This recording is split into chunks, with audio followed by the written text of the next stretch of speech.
Hey, welcome back to another episode of the Million Dollar Body Podcast. Right now, I'm Coach Nate, and I'm bringing you Paul Riili from Seattle. Paul has been a longtime client, friend, general badass, and he is one of the hardest working, hardest training guys I know. And when we talk about consistency, he's the guy that instantly comes to mind. When we talk about Paul and his training streaks, we don't say like, oh man, how many workouts have you gotten? How many weeks have you gotten? We talk about it in terms of years. So today on the podcast, Paul is going to be bringing that heat, that real heat, and telling us just a little bit of how he does it, how he's able to put in that kind of consistency, that daily, weekly, monthly, regardless of motivation, regardless of the equipment you have, Paul, regardless of if you're traveling or not. So, man, thank you so much for being here on the show with us today. Absolutely. My pleasure, Nate. Thanks. It's my pressure as well. My pressure. Awesome. So, Paul, you, what kind of training do you generally prefer doing, and why do you like it so much? Why is training an important part of your life? It's funny how as I've aged, my type of training has changed. So when I was younger, I was all about muscle building and just trying to get big.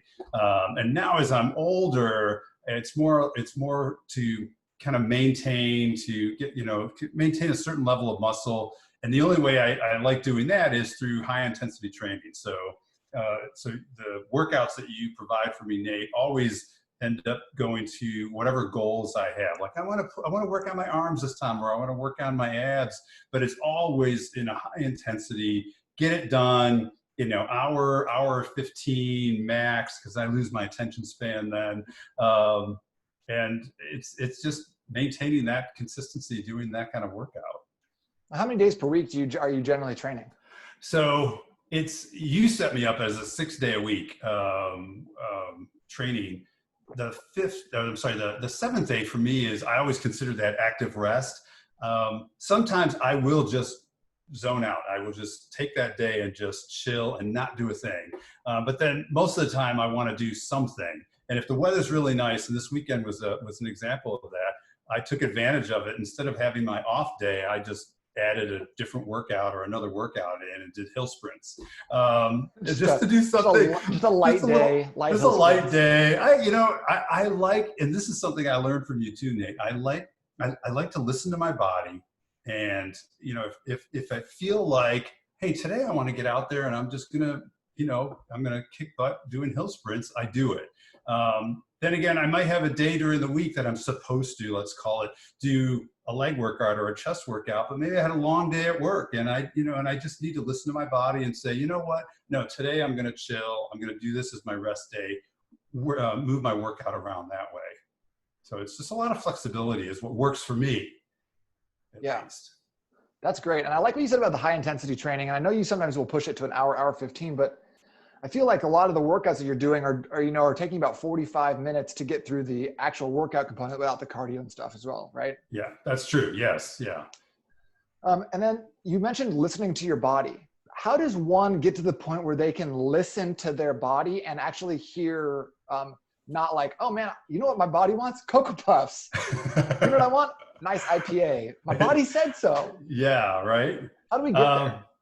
So first thing is you have to set a mindset, right? And so my mindset is I visualize my body and I want to be the healthiest version of me. And so by doing that, that's where I start. That's like my goal, if you will. I'm looking at that. And the workouts and everything that I do is always towards that. And so I've learned over time, like I say, to just listen to my body, knowing that I'm going to go for that goal. I'm not stopping and saying, I'm going to do this other thing, which is actually not good for me. I'm going to do things that are always going to be good for me. I'm just going to listen to myself as far as, do I want to work out this morning or this afternoon? Do I want to take today as a break day, or it's listening to myself in those respects.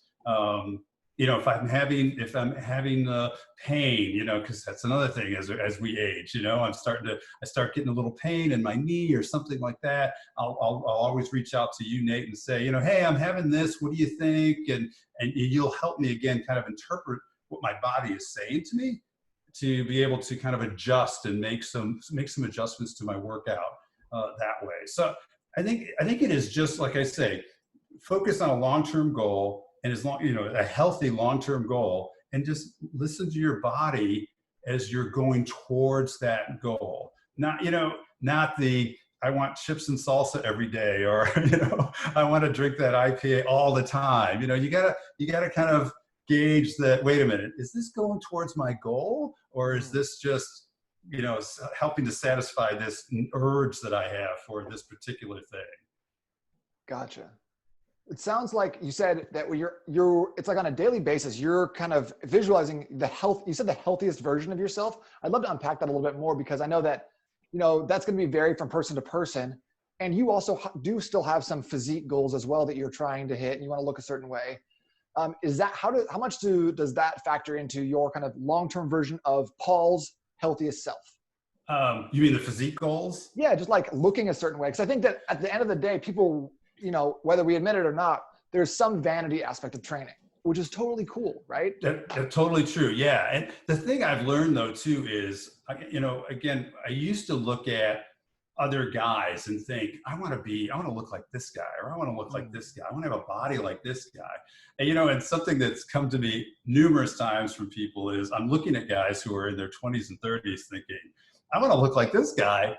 And then usually I'll have somebody come up to me and, like my husband, and say, he's 20, and you're not going to look like that because you're not 20. But it helps to kind of frame, okay, I look at myself and I'll think, what's the best version of me going to look like? How can I, maybe it is a little bit less around my midsection. Maybe I want a little more definition in my abs, a little more, a little more chest, a little more arms and shoulders.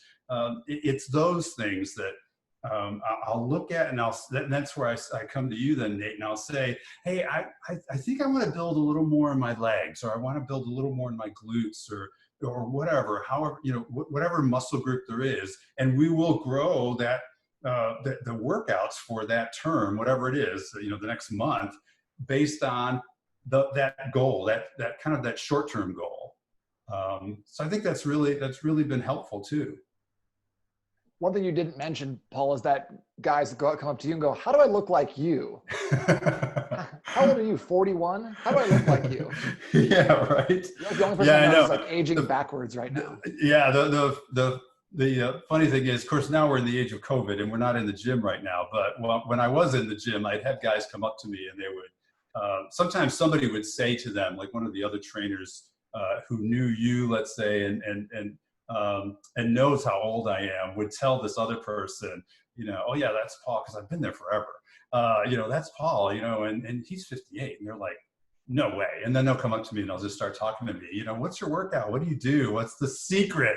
What's the secret, Paul? Tell us. And it's funny too, because I tell everybody, like, the secret is it's a combination of genetics and determination. So, I attribute to my parents the genetics that I have to get to where I am. That got me to a point, but then the rest of it is determination. I know what I want. I know what I want to look like, or how I want to feel. And again, it's that whole being the healthiest version of me. So let me ask you, Paul, if you knew like your genetics were just worse, generally, sorry, mom and dad, but like, if it was going to take you twice as long, 5 times as long, it's going to take you 5 times as long and be 5 times as hard to look the way you want to look and feel and be the healthiest version of yourself, would you still do it? Oh, heck yeah. I mean, it's probably taken me 5 times longer than I would have liked to anyway. The genetics get me so far, right? I mean, and with anybody, your genetics are going to get you so far, and you can't look at it as, oh, well, my genetics are going to, they're really detracting me. You can't look at it that way. Ultimately, it is that, like I say, that determination, that end goal of looking at the best possible self that you can be. And again, I just stay focused on that.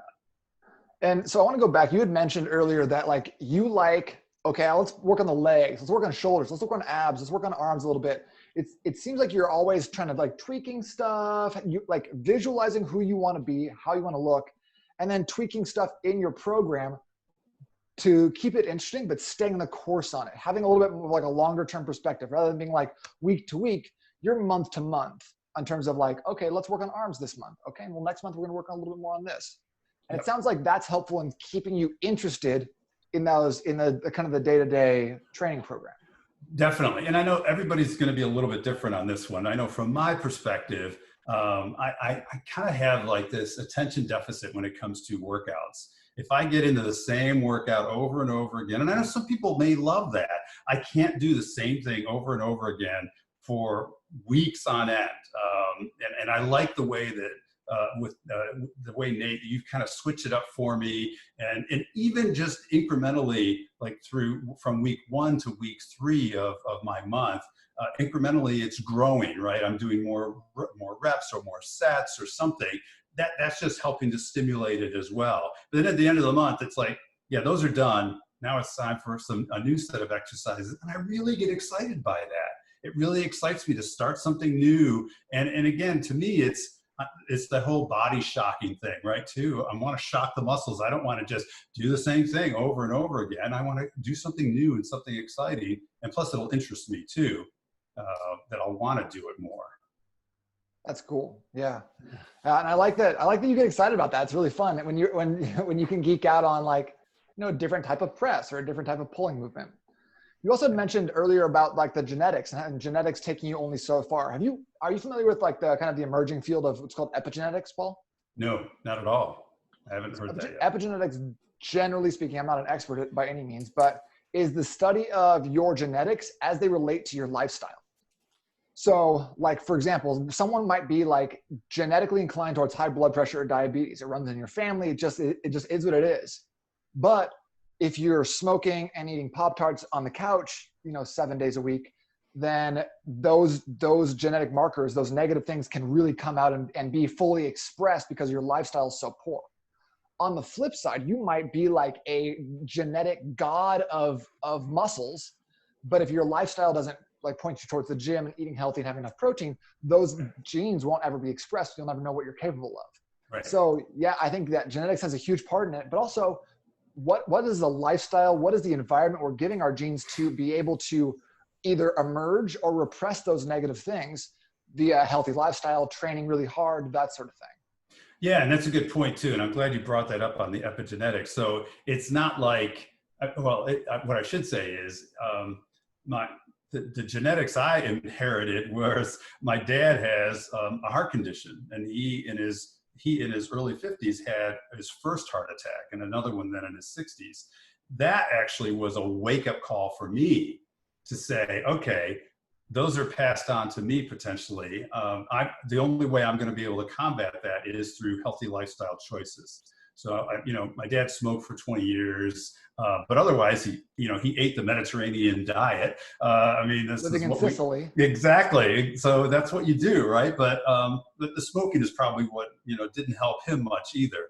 So I think, and stress. So I think is learning, for myself, it was not doing not doing any behaviors that I knew were not going to be good for me. So avoiding foods that I know would contribute to, whatever, obesity, heart, bad heart, whatever.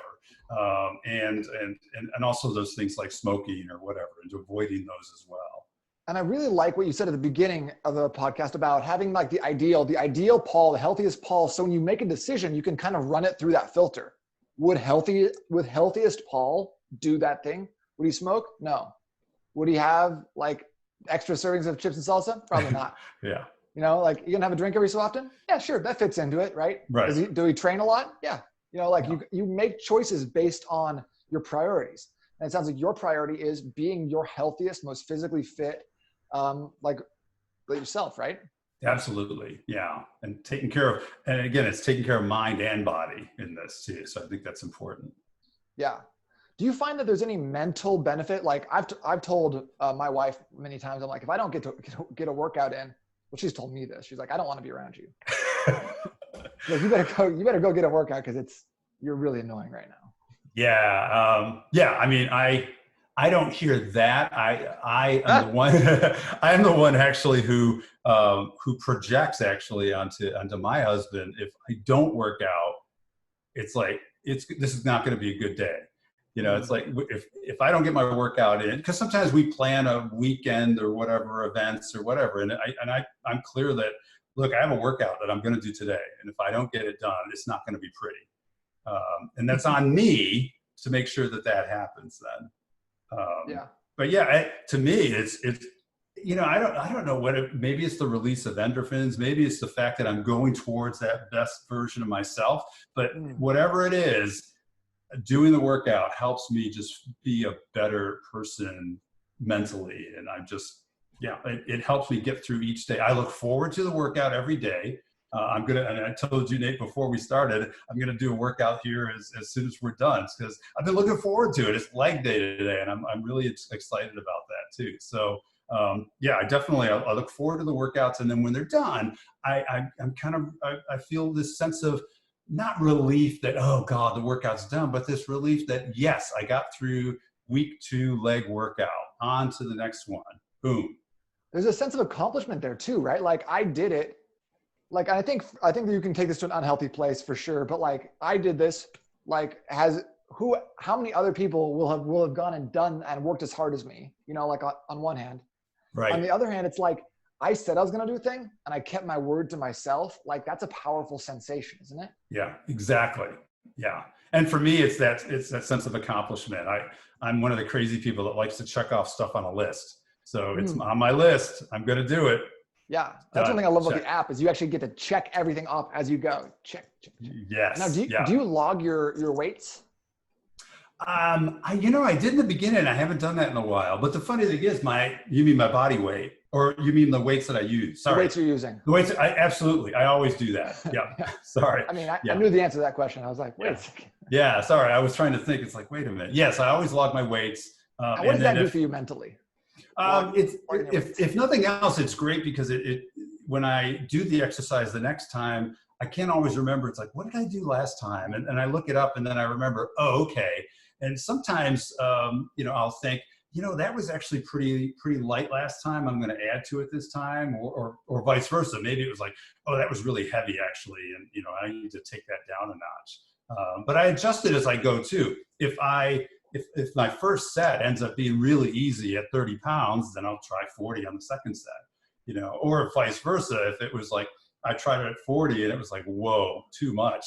Then I go down the second set. I can read that the next week or the next time I look at the workout and think, okay, there was a reason why I did this. That must mean too light, too heavy. I need to adjust. Mm-hmm. I think that goes back to listening to your body. If that's not a place where you're actually in right now, where you're like, listen to my body, that doesn't make any sense. Try logging your weights for like 6 months, because I think that gives you such a good idea of like, oh man, I was having a rough day today. Or sometimes you're like, I'm not feeling it today. And you get in there and you're like, yeah, everything's feeling awesome. Exactly.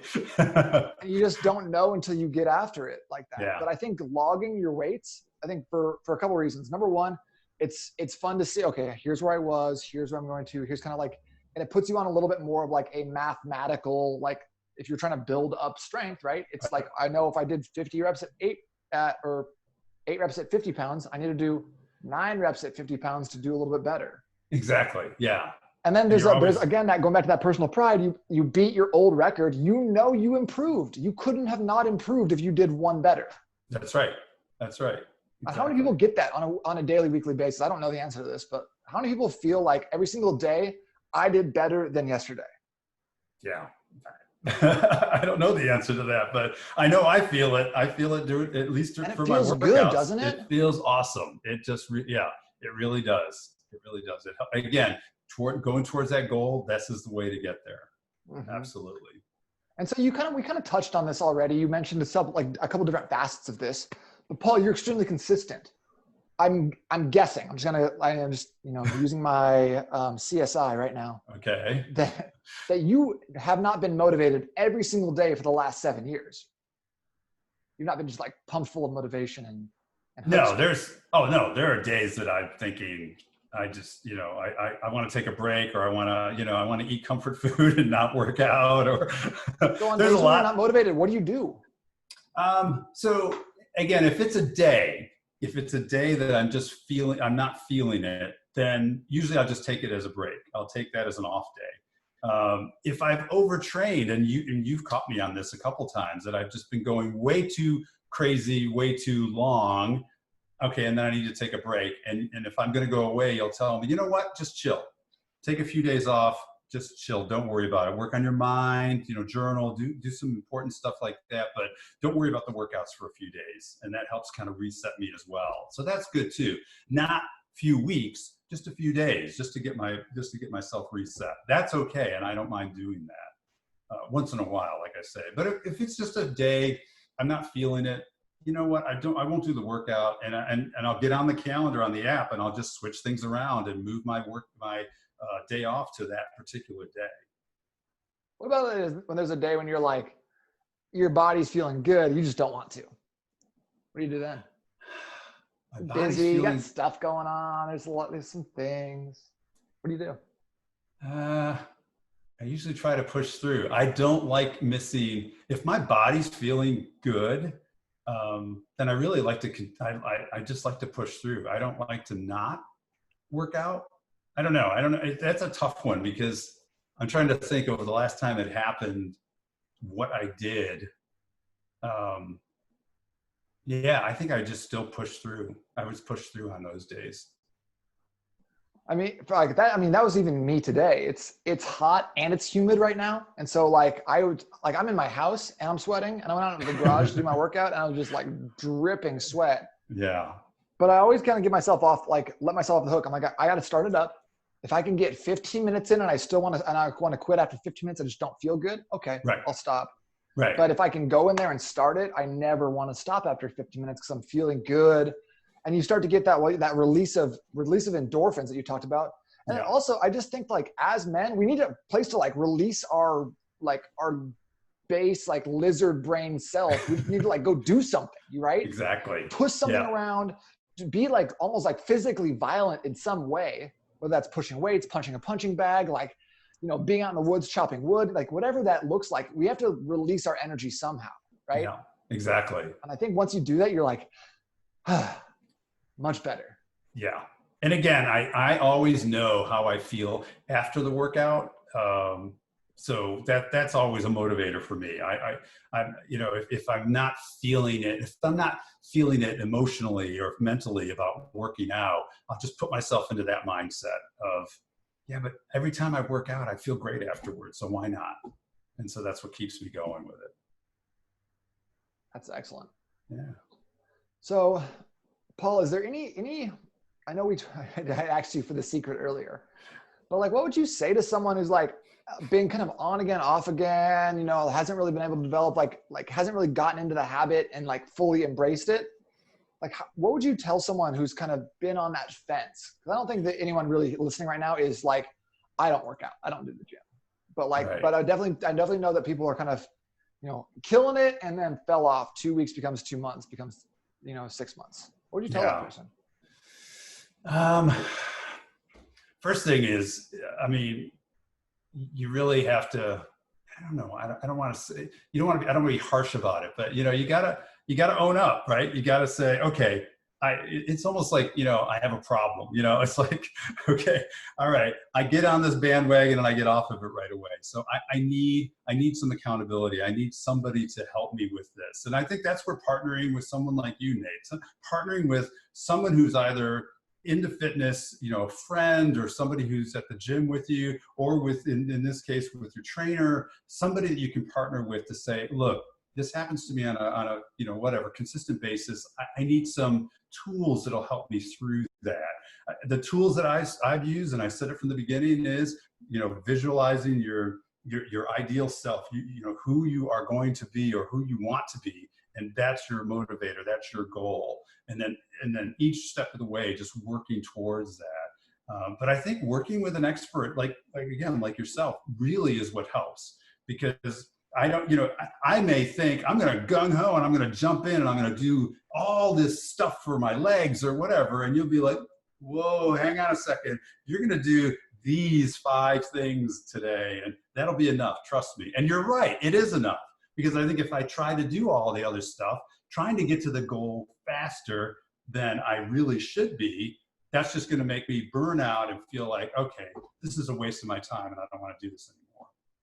So That's I a think that really would be great point. yeah, that would be the thing, is pairing up with somebody, and accountability partner, and having, you got to have an expert like yourself on your side to help you work through a lot of this stuff. I appreciate the kind words first and foremost. But yeah, like I think there's a great point you had about like almost wanting to do too much too soon. And I think a lot of us guys fall into that trap. And I feel like I know like you're in the game and you love it and you really enjoy working out. But how often do I tell you, okay, Paul, just like sack up, let's go, versus how often do I say, hold off today, like take a second today. Yeah, I think you do that a lot more. Probably more the second, right? Yeah, and that's probably why. I mean, you and I had talked about it from the beginning when you first moved. That I felt like I didn't need a trainer, over my head, if you will, while I'm benching or whatever, and spitting in my face, telling me, "Push it, man, push it." I only did that one time. Come on. That's true. But I'm self-motivated, right? I can motivate myself.